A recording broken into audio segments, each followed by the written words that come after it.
Jen, how are you? Miss Abrams. Thank you. Good morning. Aloha from Honolulu. I was gonna say last Aloha time from we my had hotel room. such complication to get you on. This was fairly simple. I'm still in the US. I'm just not on the mainland, or as they would call it, the continent, because some people say Maine implies that they are not Sure. at the level. So I will call it the Have continent. But yes, you've been traveling quite a bit. Have you not been on the continent for quite some time? I've been on the continent for 2 weeks, and then I came here for a few days, and now I'll go back for a month and a half. So yeah, Uh, so Jen, go ahead. I was just going to apologize for all the weird links and stuff. I don't know if I took care of you properly. But I'm here. we now are on video, and so Yes. just so you know, you look lovely. So this will be posted everywhere. Brian Wonderful. looks the same as always. So Lovely. As good as he does on Facebook. All As of good the as he kids can. and everything. Yeah. yeah.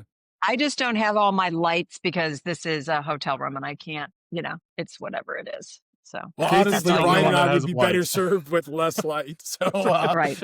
It's okay. Anyway, All right. Well, thank so you for hello joining guys. us. Thank you. What a fun I time to be together again. Jen, I cannot tell you enough how much that episode that we've had Hmm. has come back in conversations. It has fixed my wife. Well, I'm So- sure she's thrilled. no, I'm it sure we has haven't she's just stopped squeezing our butt cheeks since then. So that's right.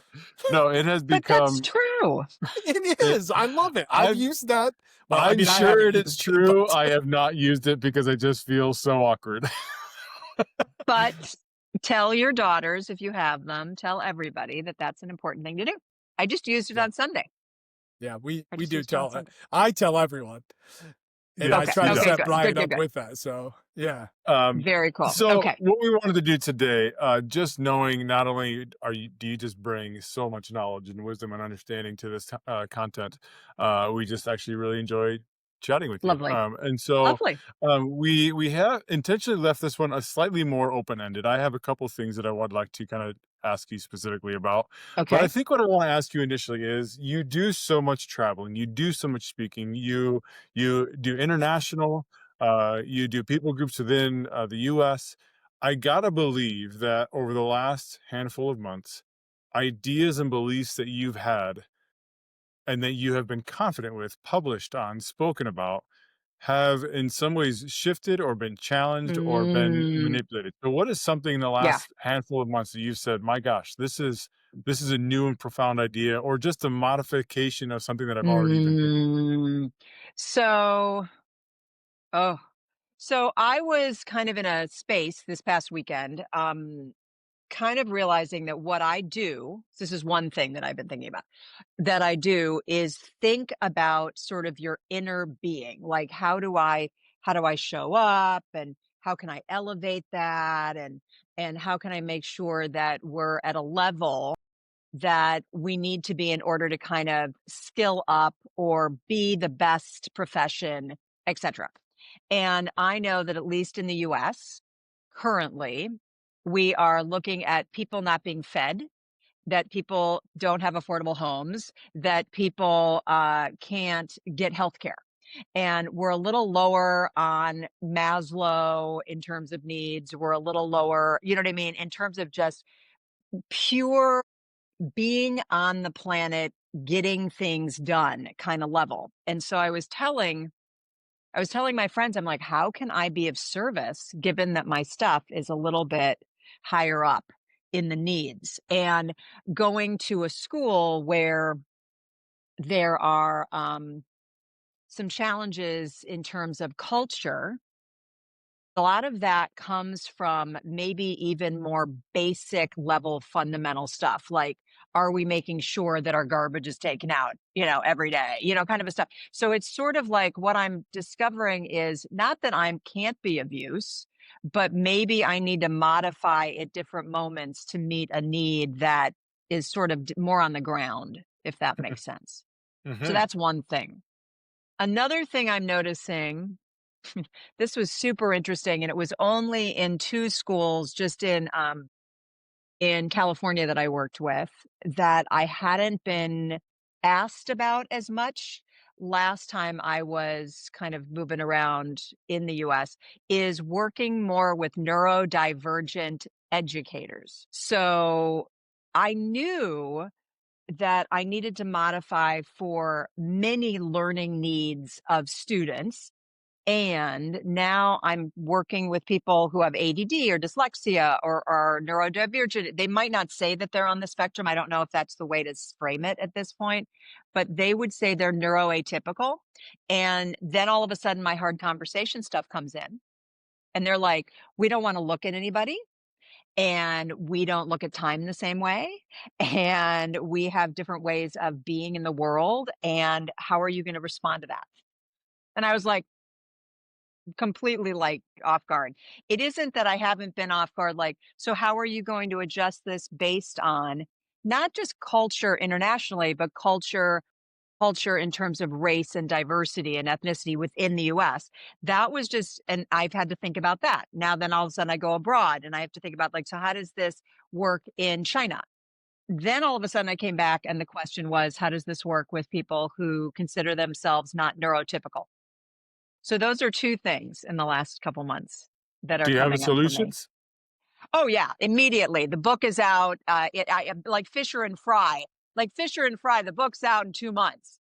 Those Yeah. guys already have, like, they have a copy. They have like you used to do copies like that. They have, like, a copy machine that's working at Corwin Press, like, every month.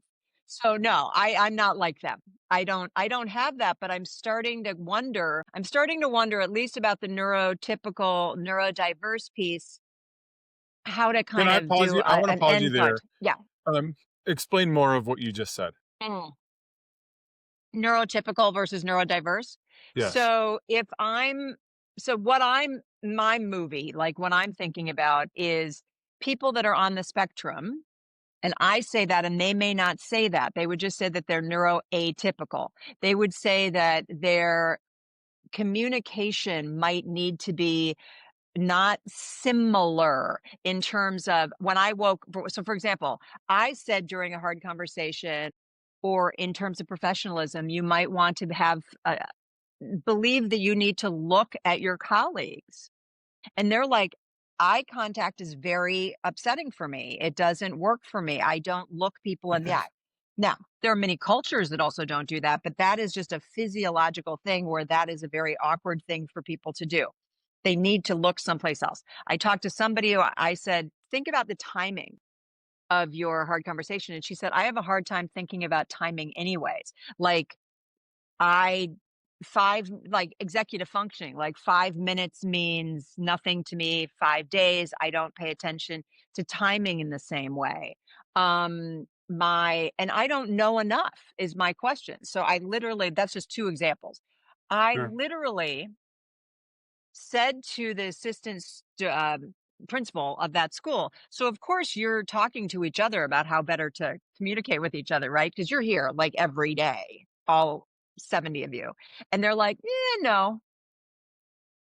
And I'm like, I just came in. Like, I'm here. I've been here now 3 hours this year. And you're talking to me? And So I want to respond, but you guys also need to talk to each other. But it's really easy if Jen Abrams comes and you can kind of Sure. have somebody from the outside come. And that happens all the time in international schools as well. Can you help us talk? We're from whatever. I'm going to say Britain, the UK, or New Zealand, or the US. We're here in China. Can you help us talk to the people here in China? I go, I just flew here. Well, are you not talking to each other? And they're like, it's easier if somebody Thanks. else brings it Sure. up. Sure. So, so you're saying the key to communicating is to actually do it? yeah, right. Exactly. That isn't that funny? And That's That's what and you've you learned out wild. of have all of not. your travels? That's what you that's your big takeaway. My big takeaway is how hard it is to talk about things that feel awkward or you don't know enough. You can't admit that you don't know it, especially if all of a sudden you're in China and you're like, okay, so I've been here totally unconscious for 2 years. That's awkward, right? Like, how better to communicate with you? So, yeah. Casey, I know I have a follow-up to that. Casey, do you have a thought that you want Wait, to I'm sorry, Casey. Go I ahead, intersperse stopped with? you. I could see that you were. No, No, Casey, I know. I'm you like, never get a well, chance, Casey. thank Jen, you you for are not here acknowledging to that. support Casey. That is not what Uh, you were here to do. I appreciate that you see me and you hear me. Thank you for that. Well, actually, I just wanted to dig in, and this probably isn't even a valuable question, so I sort of feel bad that it's happening. But I I have a wanted, question if you're going to make something no, up. I have an I actual Casey's have going to question. ask. one. That's right. Well, here's what I wonder. So you bring up Maslow's hierarchy and the challenge that it might be to do this work, and I really hadn't thought about it, but I kind of need to. I've talked a few times on this show about kind of an alternative perspective of that, and it's Alderfer's ERG theory. Have you heard of that? Mm-mm, no, please tell me. So here's the theory of this is that so the ERG stands for existence, relatedness, and growth. And I Okay. think the key difference is the belief that it's a little more fluid, that we can move between these things. Oh, okay. So it does have me wondering, can we still do some of this really important higher level work I hope so. despite that? Like, can we still have moments where we can grow and where we can connect even in these uncertain times? Yeah, yeah. No, I hope so. I don't think that you can throw this out and say, no, we don't have time for reflection until the shutdown in the US ends. Do you know what I mean? Like, I mean, that would be absurd that we would be negating that kind of moment. But I do know that I have been not dismissive, but I haven't been naming sort of, and it's not an elephant, but just sort of honoring what's in the room. That's what I think I need to do first. I need to say, this may be something that you have put to the side because your immediate concerns are, what am I to fix for dinner? Do I have time on Saturday to look over my healthcare, costs for next year? Like, if I don't name that, I feel like I'm coming in sort of pie in the sky, and everybody can elevate their brains and think about, sort of things that are aspirational, possibly idealistic, and I didn't acknowledge sort of the reality. What I think I want to do is acknowledge the reality, speak to the pain that the reality is causing, and not an or, and say, and this doesn't preclude or negate your opportunity to still show up as your best self as much as you can. Like, there are moments, right? We've seen all, Viktor Frankl in the Holocaust and all the people that in moments of crisis, in Texas or in Vietnam or wherever there's a flood or whatever, that they show up as such a good human, right? So I don't think that it's either or, but I think if you deny or just don't even talk about it, like, everybody be great. We're not, don't pay attention to the fact that this is, you might not be here next year, right? That's disingenuous, and I think I have to Yeah. be much more important. I have to get down there. But So, Yeah, ER and G. ERG. Yeah, which I thank you. Yeah. appreciate. Casey has brought that up before. And what I do love about it is Maslow's hierarchy does seem to be like you need to fill this cup before you can move on to the next cup kind of It's a thinking. framework. Hmm. Right. And I like the fluidity. I actually been wrestling with it this morning. I'm actually going to read a small paragraph to you. I would love your feedback, but also I Yeah. think it's this idea of you just said kind of acknowledging the elephant in the room, not the awkwardness, but the reality of life. So I just Yes. said something Right. like, my topic is the bandwidth to be great, and I'm wrestling with Mm. so many people want to be great, but we don't have the bandwidth. So this is just a paragraph that I wrote this morning. I say, I can see the mountain I want to climb, invest in my people, do work I'm proud of, grow in all the ways that matter. And I even have a vested and purposeful plan to get there and the will to get there. But then life happens, a fender bender happens, heartbreak happens. Suddenly progress stops, motivation dims, and drive is replaced with survive. And I feel like, Jen, what you're saying, and this is being birthed from, I saw a principle recently published, we talk so much about understanding the home life of children, being empathetic to children. Principles, the same applies to your teachers. They're going through a divorce. They're going through financial hardships. They just got into a car accident. And I'm just trying to build maybe language of empathy towards my staff and each other of, Beautiful. guys, we all want to be great. None of us want to yell at that student. None of us want to not come into work with a mediocre lesson plan.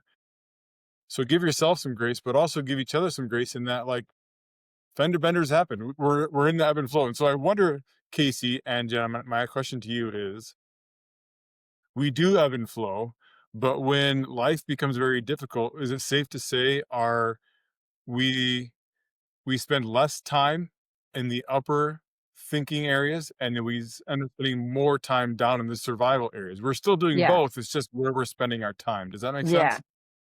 What do you think, Casey? You never get any time to speak. It's your turn first. Well, I think this is akin to some of the stuff that Brian and I have talked about lately, and I've written a little bit about, which is in times of desperate need, we become emotional, we become desperate, and it just is impossible to focus on that next level of thinking. And it also becomes harmful to the relationships. I mean, that was part of the reason, the R in the ERG is the relatedness or the connectedness. I think that one, like the connection, excuse me, is part of what gets us through these difficult times. But it feels like we always first by starting divided. Yeah. Yeah. Yeah. And so I guess I don't We know let in the these desperate, emotions drive it, and emotions yeah, rarely, especially in frustration, rarely do they bring us together, if ever. Right. yeah. Right. I think Um, that's true.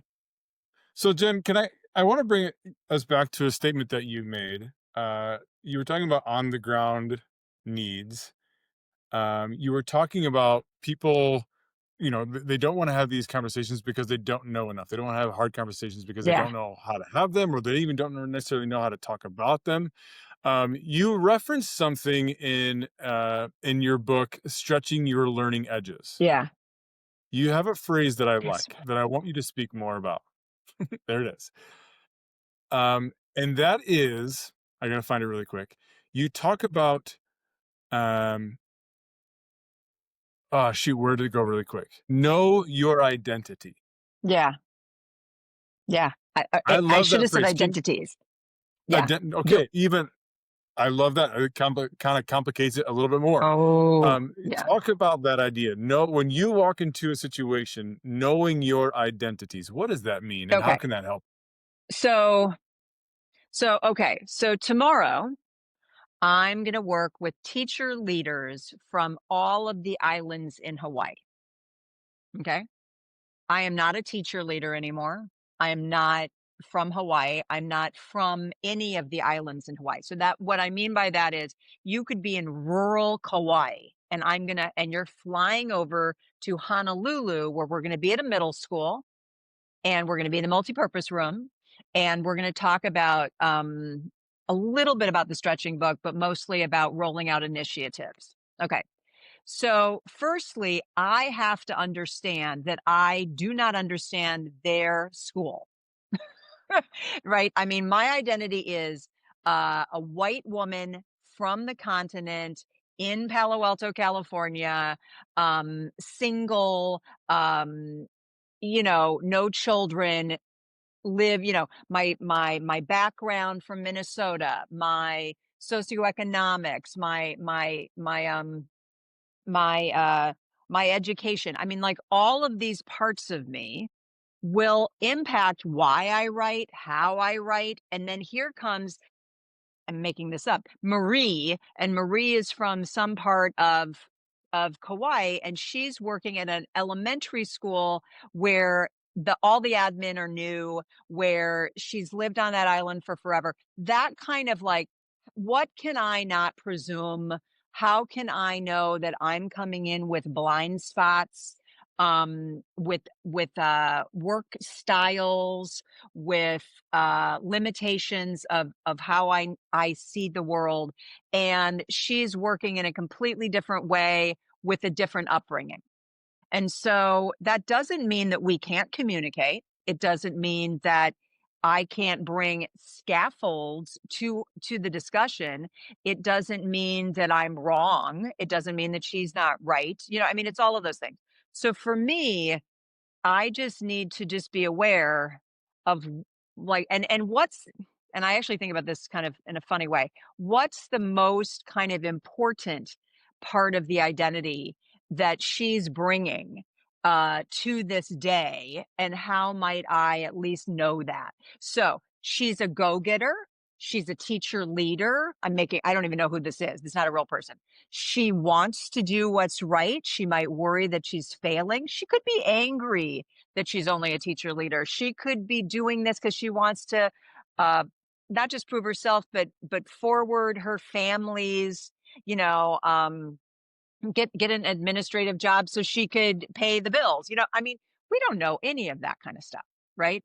So I just need to what do I need to understand about me that could get in the way? What do I need to understand about them so I could be more effective? And I'm not saying go do a do a test or make them write something, but I literally just always have to be thinking that because I just drop out. I say drop out of the sky. I really do. I drop out of the sky and try to help people. And I gotta like go, okay, where am I? And that starts from a lot of different places.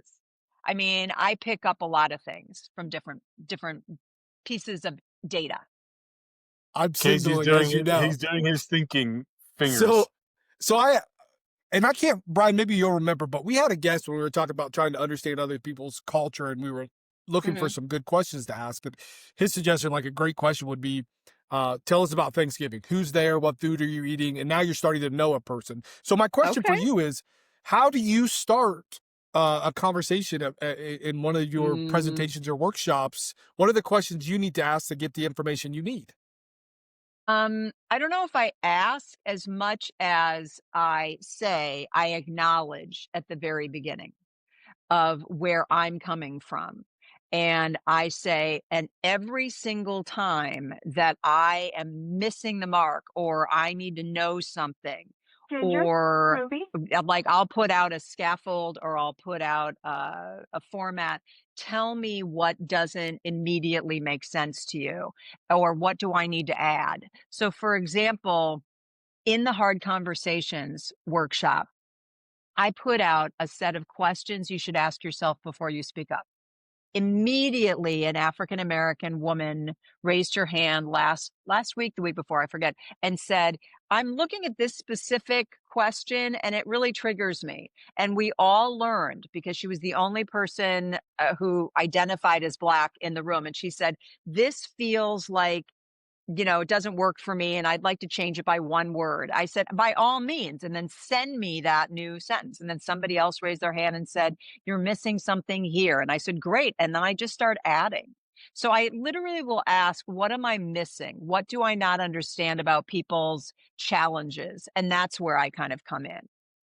And maybe I'll begin to explain, honestly, you're not alone. This happens all over the world. This happens in Wyoming. This happens in Montana. And they go, "It does?" And I go, "So the good news is you're not alone. The bad news is because you're not alone, we're all going to have to figure it out." And they're like, "Well, we thought we were special. We thought we could get let off the hook. We thought that this was so extreme or such a unique experience that's why we were so muddied." And I'm like, "Actually, no. It's just something else." Does that Okay, make that make more sense? A follow-up. I have a potentially controversial question, Mm, and I'm not entirely sure how to ask it. But ask it. I'm open to controversy right now. I really well, I am. don't. Yeah, so here's where I'm at. Because you've now said a phrase in a couple different ways. You first at one point said something like, "I have a hard time," and it might be looking at somebody in the eye, or "I have a hard time." You hear kind of that phrase in a variety of different contexts. I'm struggling with, or now your Yes. most recent verbiage of "that's triggering to me." Yes. Okay, so this I need a little bit of a runway because I feel so maybe uncomfortable with this question. White male from the middle of the western part of the Yeah, US? Please yeah. speak to me. Speak Here, to me, yeah, Brian. let me give you my wisdom, and my perspective. No, here's where I'm struggling because Casey and I talk, and I think it's largely acknowledged by most people that you can only control yourself, right? That's So a true. lot of these hard conversations is me having to reflect on me, which are things No, your like what identity. identities do I bring to the conversation. I can try my best to understand Casey's and yours, but that's not necessarily my responsibility. Absolutely. I can bring in my this is what makes me uncomfortable, right? Mhm. Maybe I don't love having hard conversations because of X, Y, and Z. Well, that's on me to fix, right? Yes. My Yes. responsibility. Where I struggle at times is when somebody else, and it can be a student, it can be a parent, it can be a spouse, it can be a friend, whomever, they come into a conversation, a hard conversation that we have to have. And I'm going to say this very bluntly. I don't necessarily mean it this bluntly, but I'm going to say it bluntly. Mhm. And somebody might say something along the lines of, "That's triggering to me," or Mhm. I have a difficult time." And the blunt question is, "I don't give a shit. We have to Mhm. talk about it." Mhm. Or, "I don't give a shit. What you're doing is rude Mhm. or destructive." How do you do that when I'm not responsible for them? Mhm. I'm not responsible for Mhm. changing them. I'm responsible for me. But that inability to get past that Mhm. barrier is putting a radical short ceiling on our ability to solve this problem together. Well, that's beautiful. But I love that. I might actually say that to somebody. I might say something like, "I so understand that this is not comfortable for you. And we're not, for better or worse, this is going to be uncomfortable. We're not here to be comfortable. We're here to talk about something that's really important. And it's going to be uncomfortable for both of us. So understand that. Know that I'm in the discomfort with you, and we're still going to have to talk about this because it's too important not to, no matter how we feel. Period." It's just, I mean, that's like, I mean, if my father passed away from cancer, if he felt uncomfortable and knew that my father would feel really sad that he knew he had cancer, you're not going to have the conversation. You're not going to tell the truth.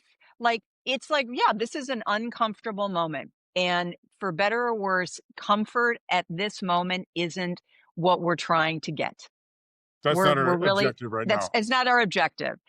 In fact, if all we wanted was comfort, it would beautifully, as you said, make a low ceiling or keep us at a low capacity for getting the work done.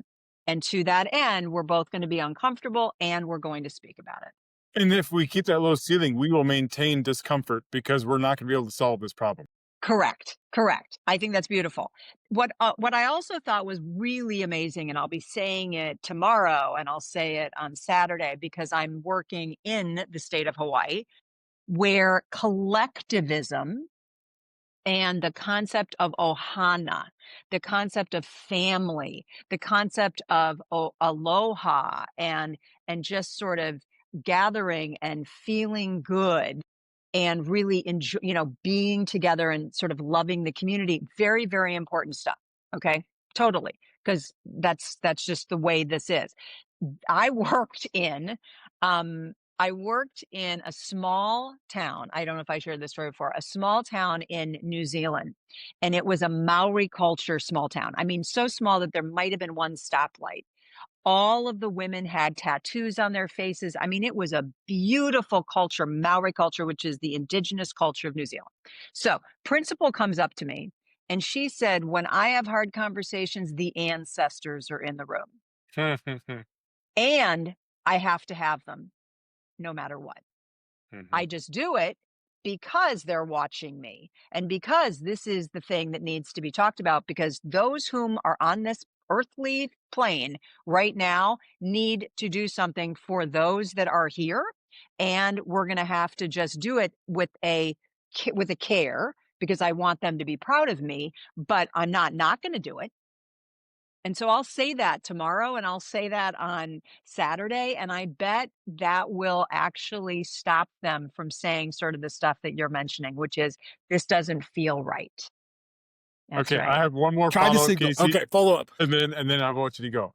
We just Casey and I have started these little things where we call them shorts, and they're just one of us has an issue or a thing that we want to wrestle with, and let's wrestle with it in real time together and give Beautiful. ourselves 20 minutes. Okay. And really what comes out of that is we can't exist in the hierarchical theoretical thinking, because the goal of this 20 minutes is it's a tangible plan that I Yes. can execute tomorrow or in the next 5 minutes. So I agree with what you just said. I'm going to shift context from discomfort in a conversation and more of the psychological to Okay. the physical, just to make it make sense. I'm going to go on a hike with my kids. It's a difficult hike. Guys, we're going to do it together. Kiddo, I know you're going to be uncomfortable because it's long and it's steep and we're going to bring snacks, all the things.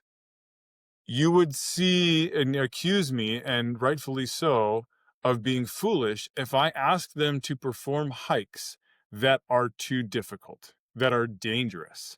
They cannot scale this 20-foot wall. I Okay. can dangerously, but I can. And if I use that same argument, Mm, guys, if we don't do this, it's gonna put a ceiling on what we're going to experience on this hike. okay. Now, so psychologically, there's got to be that equal, but I still think it's important that we acknowledge it and work through that. How do I get somebody who maybe it's just at times it's not the time and place because they're not equipped, but how do I get somebody who is in this psychological, they cannot do it, but we Yeah. have to do it? Right. So that's a super interesting question because what you just said makes me really nervous because I have terrible balance and I certainly don't want to die. So I'm not going to go on a hike that is going. And having said that, I just never mind. I've got lots of experiences where I did stuff anyways.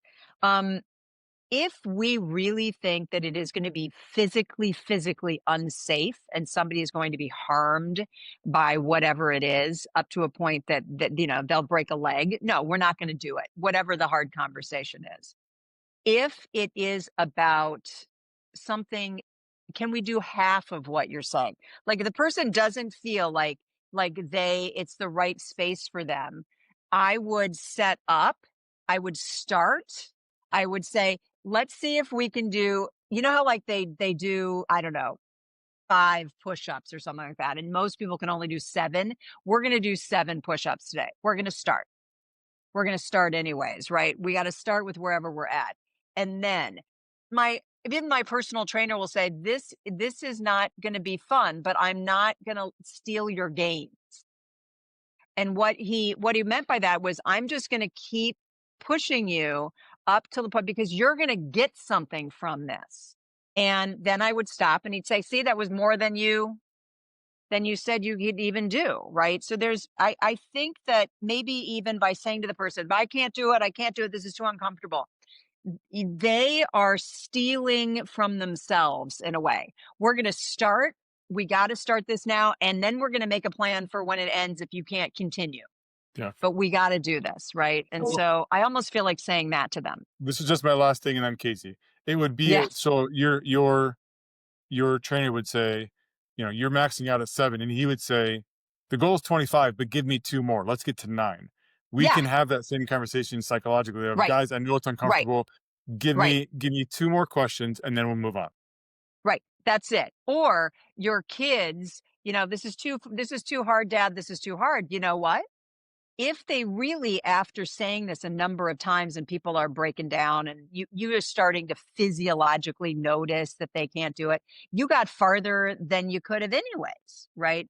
So I think and then they'll notice that too. So I think I'm pretty impressed with people being able to do 2 more. You know what I mean? I'll do 2 more, they'll do 2 more. And you'll say, "You know what? I get it. You gave me more than you initially said. Thank you. We are gonna return to this.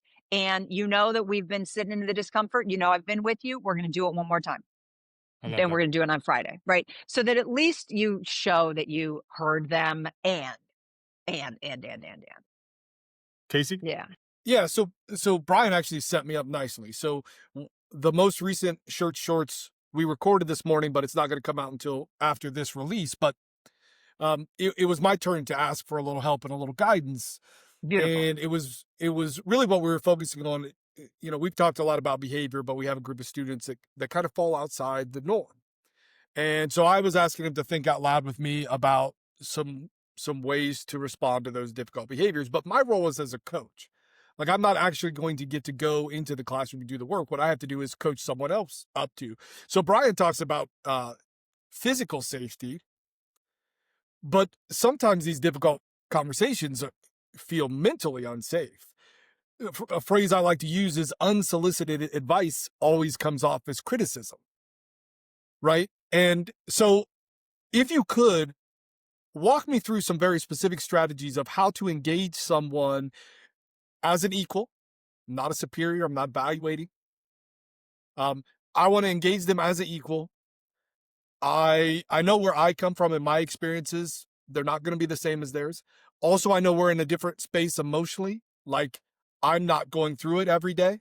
I'm not in the trenches with it every day. This individual is, and so they don't get to leave the emotion very often, right? And so I know this is a very broad question, but how do we safely start that conversation and continue that conversation and allow that person to be part of the conversation rather than it feeling like the conversation is directed at them, but it is really us. And what I've heard so far is try to find a way to front load empathy, right? You know, acknowledge the difficulty of it. And I think you suggest next is, sort of lay out, here's what I'm seeing. But even that doesn't necessarily, Right. I'm not sure if they're comfortable yet. So Yeah. what would we do? So give me I'm trying to, this is so funny because I'm always looking, somebody wants me to come in and talk about adaptive leadership. Okay, I'm totally going to go. We signed this contract. So I got 4 sessions. I keep writing her and saying, what are we adapting? What are we adapting around? Like, could we be less theoretical? Like, so give me, same thing with you, Yeah, Casey. absolutely. Like, what's the So person? what they probably need is specific strategies and the time to practice those and the confidence that it will work out in the end, Yeah, even if it yeah, doesn't yet. So that's really what I think yeah, this right. individual will benefit from. Can I add But to I don't that to even give know if some they're in clarity? this. Yeah. Because part of our conversation too was the genesis behind kind of where Casey brought this up Is a was, kid. well, yeah, because we talk theoretical and we have workshops and you hear consistently, as I'm sure you do, that they will have an experience with a kid Yeah. that this didn't work, and so therefore Yes. nothing Yes. works. Right. Same thing with my hard conversation script. Yeah. Yeah. Yes. Absolutely. So then he's like, okay, let's bring in a kid where that argument is valid pretty consistently because they live so much outside the norm of student behavior. Right. And so that's Right. where we're wrestling. So I think that's also part of the context. Yeah. Thank you, So the Brian, for that. kid, the kid, well, so we now know that the kids, whatever the kid is doing is so outside the norm, and yet that kid is in that room.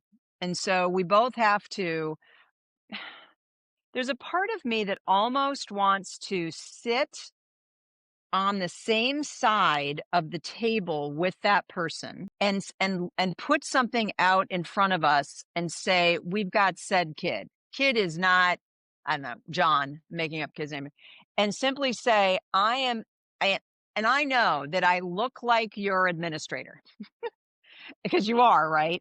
And you want me to take the role of administrator, to take this kid out of your class, do something that I can't do. Let's just forget that I'm that person.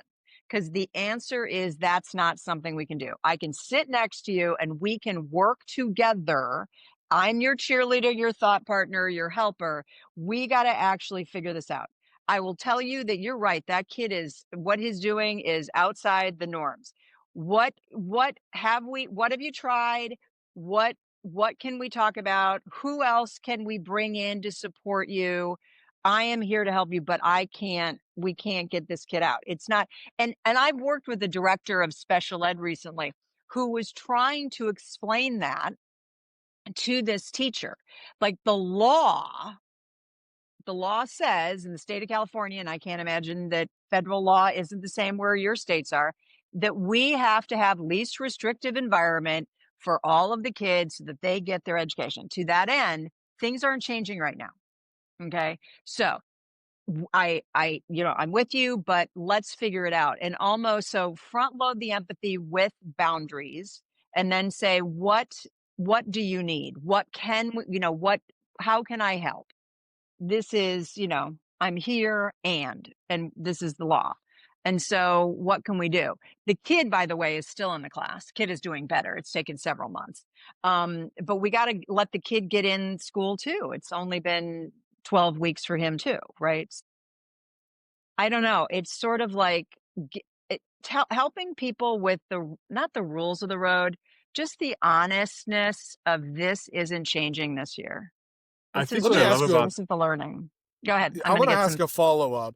tea. Um, Keep going. I don't know. I'm and making this up. I'm no, here. and feel free to tell me it's a me problem because it probably is. I'll Maybe. say that for you. It's a you Brian is problem. saying yes. Like in this scenario, I believe fiercely I have some strategies that Oh, will work. okay. Okay. Okay. But So I then don't why want to don't you? demand. How do I offer those without it being demanded? And how do I help this individual trust that it'll work? No, they may not work. So you have to be honest about that. I Sure. would say, you know what I know? I know that any unsolicited advice sounds like criticism. And so I already know that.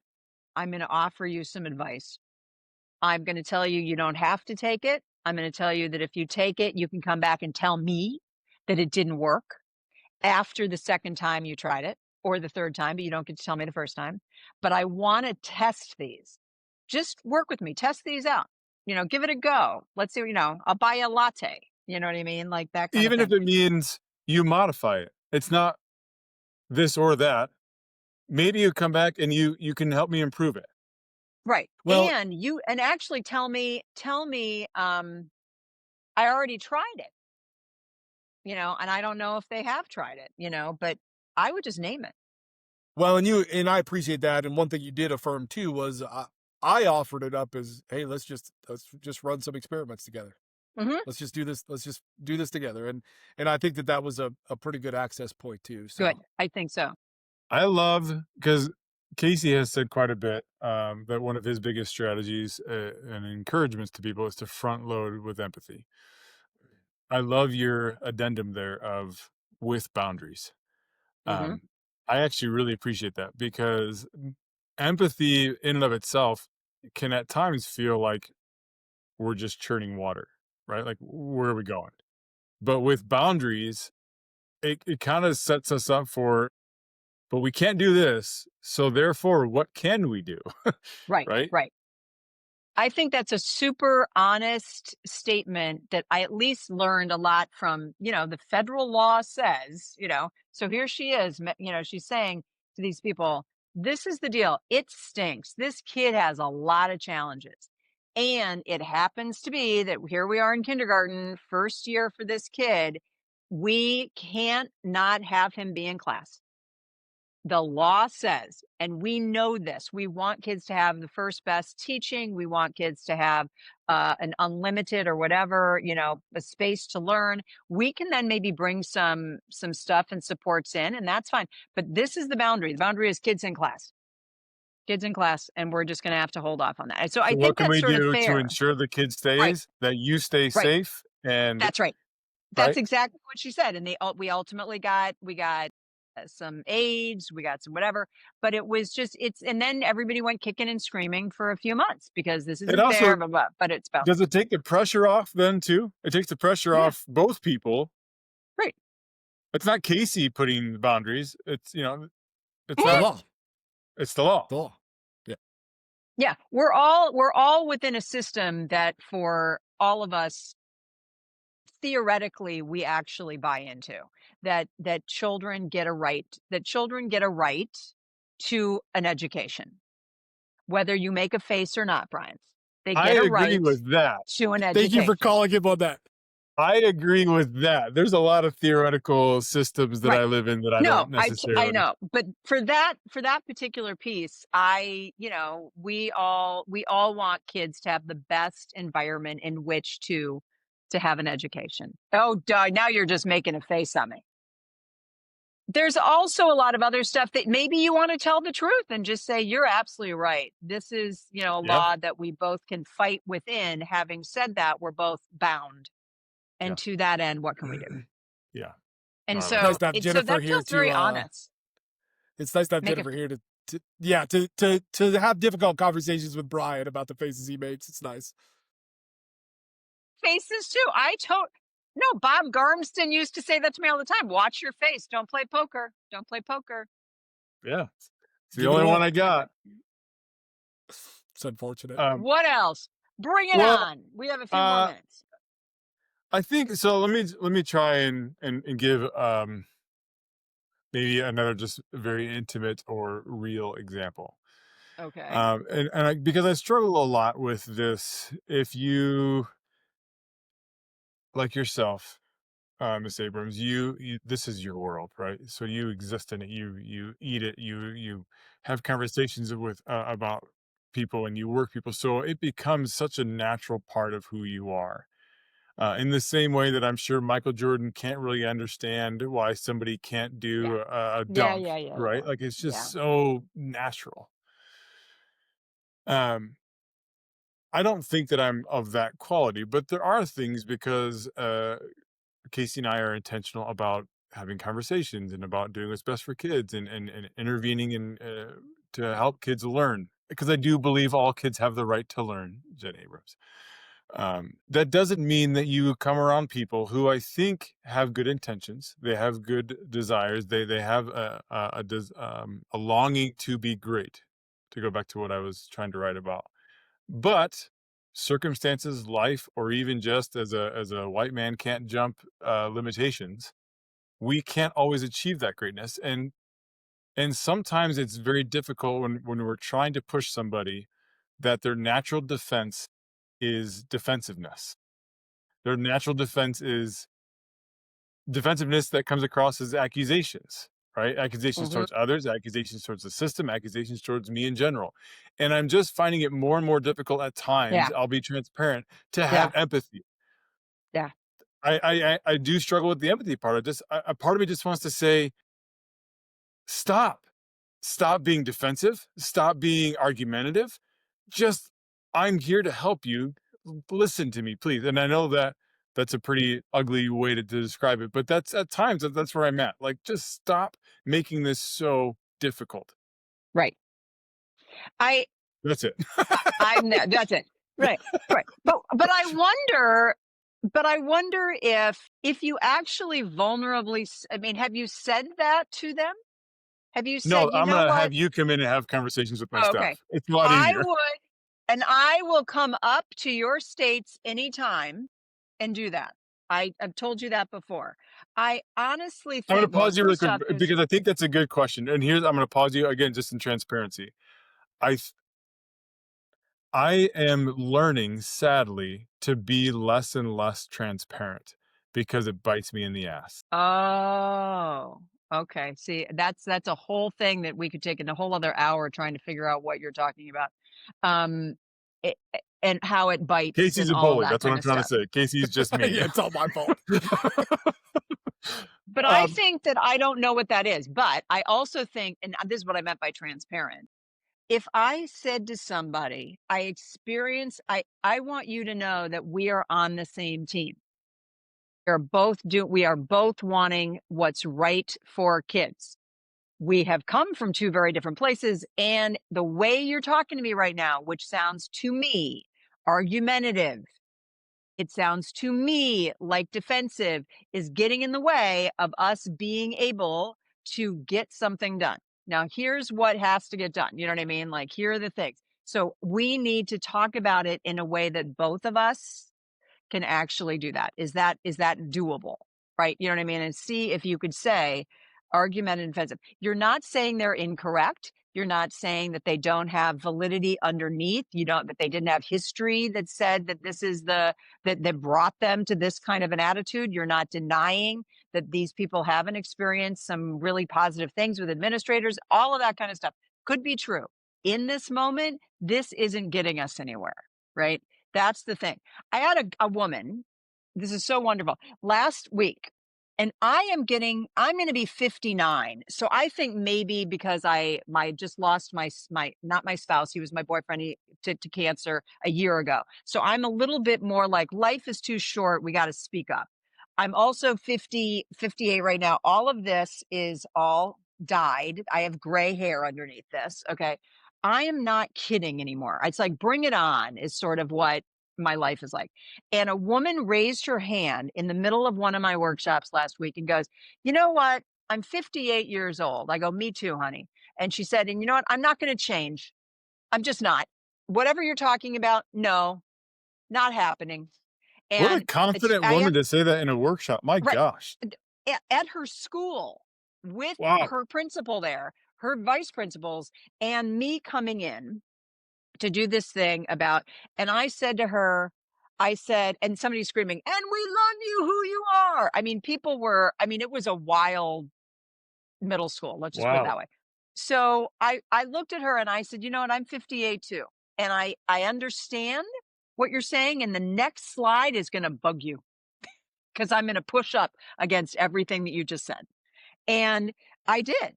I absolutely told her, I told everybody. At the end, people were clapping, but I actually went to her and her background in why she was so defensive and why she was so vocal and argumentative was really understandable.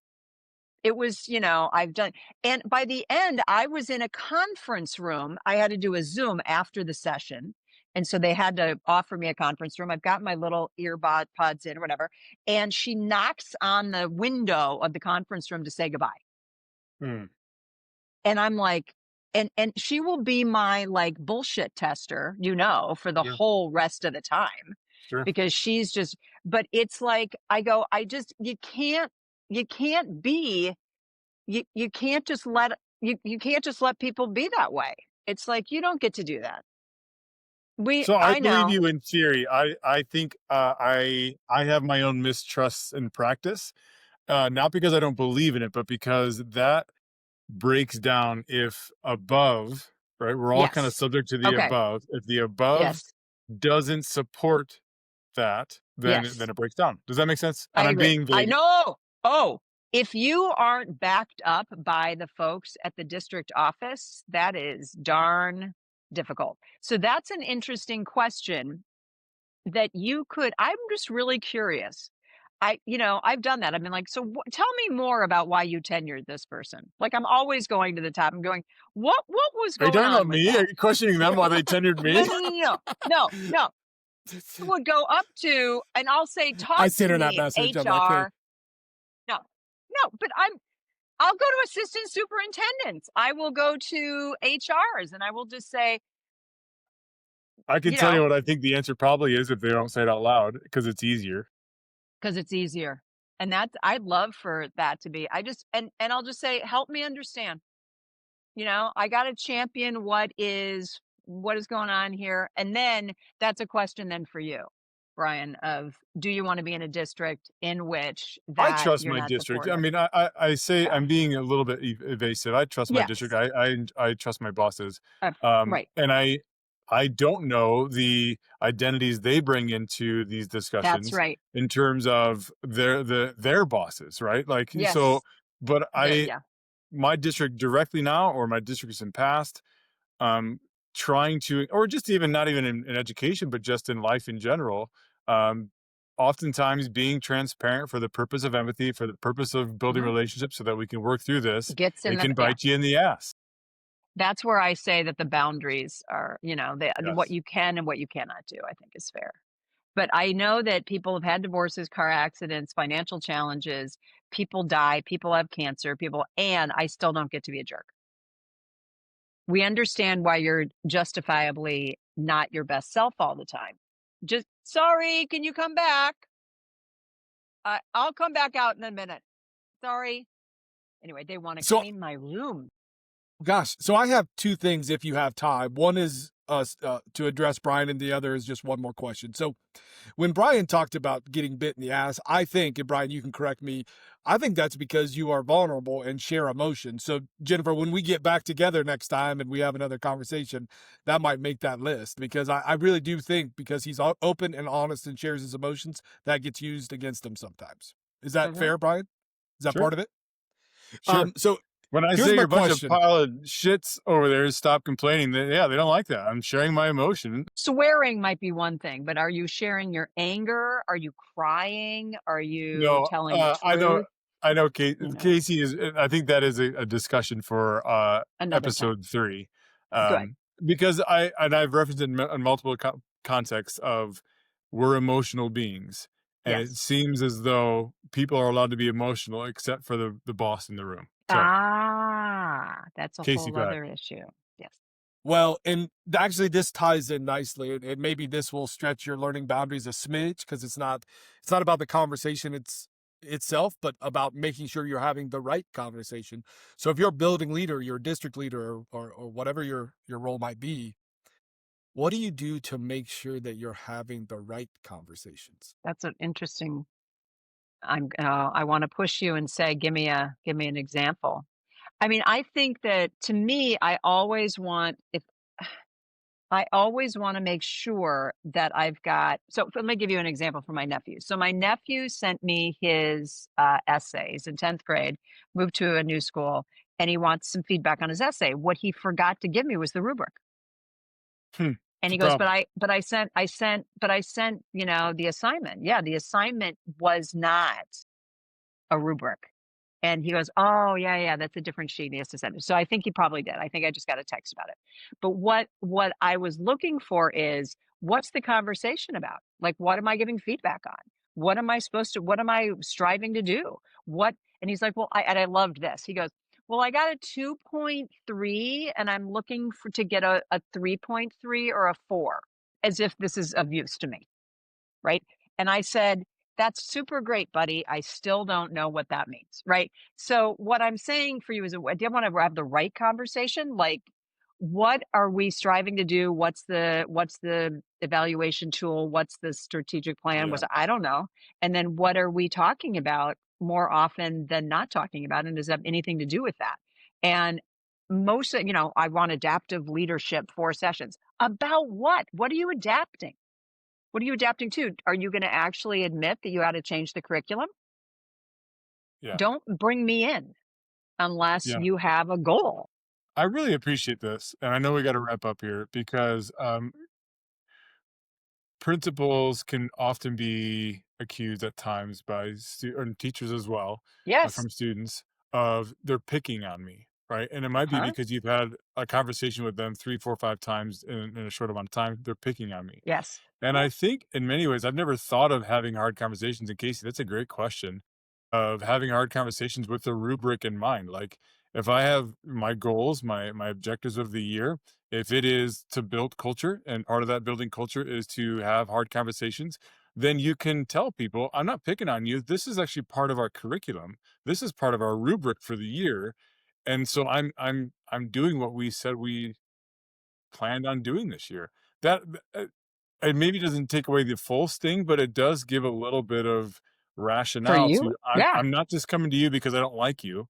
I'm coming to you because this is our rubric. And that's a Yeah. really great way to think about that. Thanks, Casey. Clarity before accountability, clarity before accountability, clarity before I'm gonna say I that over disagree and with over. that wholeheartedly. Accountability, and we'll clarify it later. Right.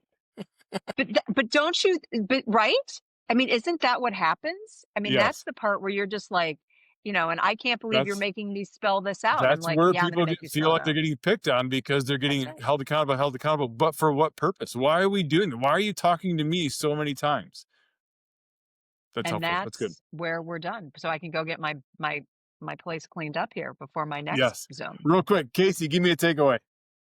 Yeah, actually, I hate to do this to you because I only do it to Brian, but I'm going to take the last thing you said because when I go back to this teacher, I'm going to come back to that question: is what do we want this to look like in the end? What is the rubric? How will we know we have succeeded with these kids? And then that really impacts the conversation we have. So thank you for that. And I had pages of Good. other things, but we don't have time.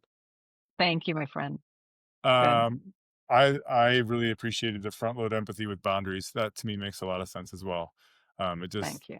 yeah, it makes having hard conversations easier if we understand the parameters with which we need to solve this problem. I love that. Right.